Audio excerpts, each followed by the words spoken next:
अब यहाँ हम बात करेंगे किस तरह से अगर एक बंदे की किडनीज फेल हो गई हैं तो उसके पास क्या ऑप्शंस हैं, क्या वो सरवाइव कर सकता है दोनों किडनीज के बगैर, अगर कर सकता है तो कैसे कर सकता है, और अगर वो कर सकता है उसकी हमारे पास एक सोल्यूशन है, दैट इज़ डायलिसिस।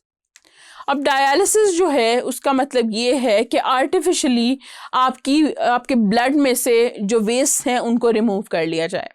डायलिसिस की बेसिकली टू टाइप्स हैं, we have peritoneal dialysis and then we have haemodialysis. अब जो पेरिटोनियल डायलिसिस है that is comparatively an old method, और ये करना भी थोड़ा आसान है, इट्स ईजियर, और ये इवन घर में भी परफॉर्म हो सकता है अगर एक प्रॉपर ट्रेन्ड पर्सन है तो। पेरिटोनियल डायलिसिस में होता ये है कि आपकी जो एब्डोमिनल कैविटी है उसको यूटिलाइज किया जाता है, क्योंकि वहाँ पे बहुत सारे ब्लड वेसल्स हैं और उन्हीं ब्लड वेसल्स को यूटिलाइज करते हुए जो है वेस्ट को रिमूव किया जाता है। हमारे पास होता क्या है, we have a dialysis fluid. वो डायलिसिस फ्लूइड हम लेते हैं और आपकी पेरिटोनियम में, यानी आपकी जो एब्डोमिनल कैविटी है उसके अंदर उस फ्लूइड को इंजेक्ट कर दिया जाता है। अब फ्लूइड जो है वो आपकी पेरिटोनियल कैविटी में चला गया। अब पेरिटोनियल कैविटी के आसपास एक मेम्ब्रेन है जिसको हम कह रहे होते हैं पेरिटोनियम। पेरिटोनियम की जो है वो डिफरेंट लेयर्स हैं।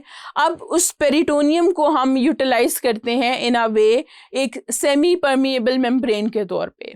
डायलिसिस फ्लूइड आपकी उसके अंदर है और पेरिटोनियम के बाहर जो है बहुत सारी ब्लड कैपिलरीज हैं, और ये पेरिटोनियम एक सेमी परमिएबल बैरियर के तौर पे एक्ट कर रही है। अब उस फ्लूइड में क्योंकि वेस्ट की कंसंट्रेशन ज़ीरो है, कोई वेस्ट नहीं है, और उन कैपिलरीज में जो ब्लड है उनकी में वेस्ट की कंसंट्रेशन बहुत हाई भी हुई है, क्योंकि उस बंदे की किडनीज काम नहीं कर रही, तो वो जो वेस्ट मटेरियल है वो उन कैपिलरीज में से डिफ्यूज करेगा through peritoneum into that dialysis fluid. जब for a significant time period वो फ्लूइड आपके अंदर रहेगा, एंड वो डिसाइड किया जाता है बेस्ड ऑन कि कितनी फ्रीक्वेंटली डायलिसिस परफॉर्म हो रही है, और जब सारे वेस्ट जो हैं आपके ब्लड में से उसमें डिफ्यूज हो जाएंगे तो that dialysis fluid is removed from your body और ड्रेन्ड।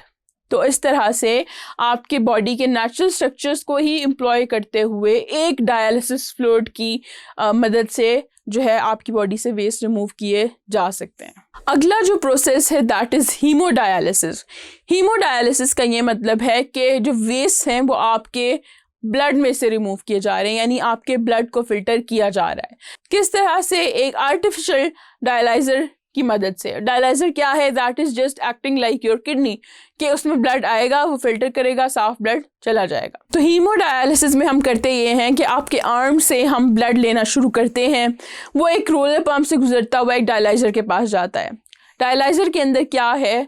डिफरेंट ट्यूब्स हैं, और वो ट्यूब्स जो हैं वो सेमी परमिएबल हैं, कि उसमें से फ्लूइड जो है एक साइड से फ्लूइड गुजर रहा है और एक साइड से आपका जो है ब्लड गुजर रहा है। अब वो जो ट्यूब्स हैं जिसमें से फ्लूइड गुजर रहा है वो भी सेमी परमिएबल है, और जहाँ से ब्लड गुजर रहा है वो भी सेमी परमिएबल है। उन ट्यूब्स के अंदर एक फ्लूइड है जिसको हम कहते हैं डायलिसिस फ्लूइड। डायलिसिस फ्लूइड जो है वो एक साइड से एंटर हो रहा होता है, जबकि ब्लड दूसरी साइड से। वो दोनों एक साथ से गुजरते हैं, और जितना भी उस टाइम ब्लड पास होता है उसमें से जितने वेस्ट होते हैं वो डायलिसिस फ्लूइड में चले जाते हैं, और दूसरी तरफ से डायलिसिस फ्लूइड जो है वो यूज्ड, यानी द फ्लूइड कंटेनिंग वेस्ट वो रिमूव हो जाता है।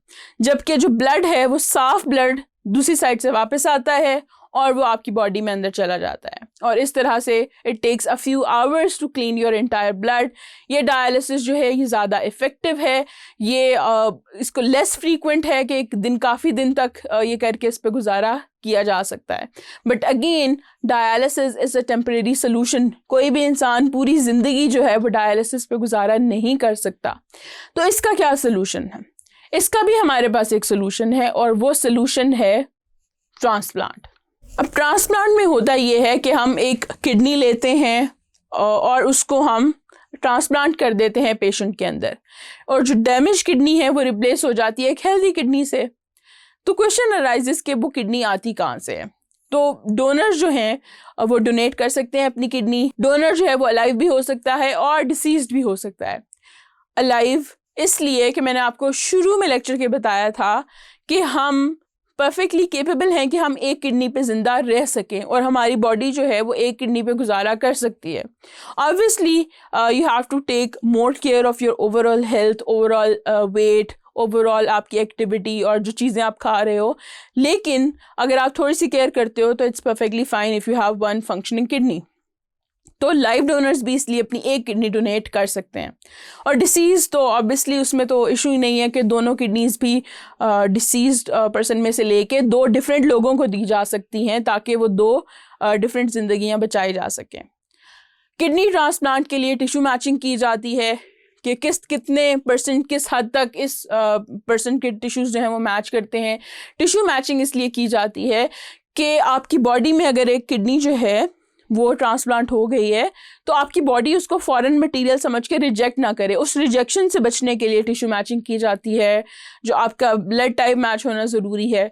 आपके जो सिबलिंग्स हैं they are closest to you when it comes to your blood, when it comes to your tissue type।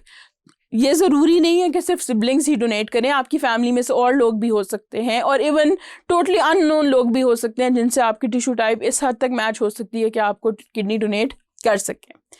अब जो एक ट्रांसप्लांटेड किडनी है उसकी लाइफ, एक एवरेज लाइफ होती है 10 to 15 ईयर्स तक वो चलती है और उसके बाद सैडली वो इस काबिल नहीं रहती कि वो फर्दर काम करे। तो या तो इस एज में किडनी ट्रांसप्लांट हो रहा होता है लोगों का कि they hardly life expectancy of 10 to 15 years, या फिर इसके बाद दोबारा से एक नई किडनी ट्रांसप्लांट करने की ज़रूरत पेश आ जाती है। सो इस तरह से इस पूरे चैप्टर में हमने देखा कि होम्योस्टेसिस किस तरह से परफॉर्म हो रही होती है, हमारी बॉडी किस तरह से हर चीज़ को मेंटेन कर रही होती है, हमारा जो यूरिनरी सिस्टम है उसमें क्या क्या चीज़ें आती हैं, हमारी किडनीज आ जाती हैं, यूरेटर, ब्लैडर, सब कुछ किस तरह से एक यूनिसन में काम कर रहा है, किस तरह से kidneys are prone to disorders और इन डिसऑर्डर्स को हम किस तरह से ट्रीट कर सकते हैं। I have tried my level best to explain each and everything in detail. I hope you understand everything well now. This is your biology instructor Zainul Arfin from tutoria.pk.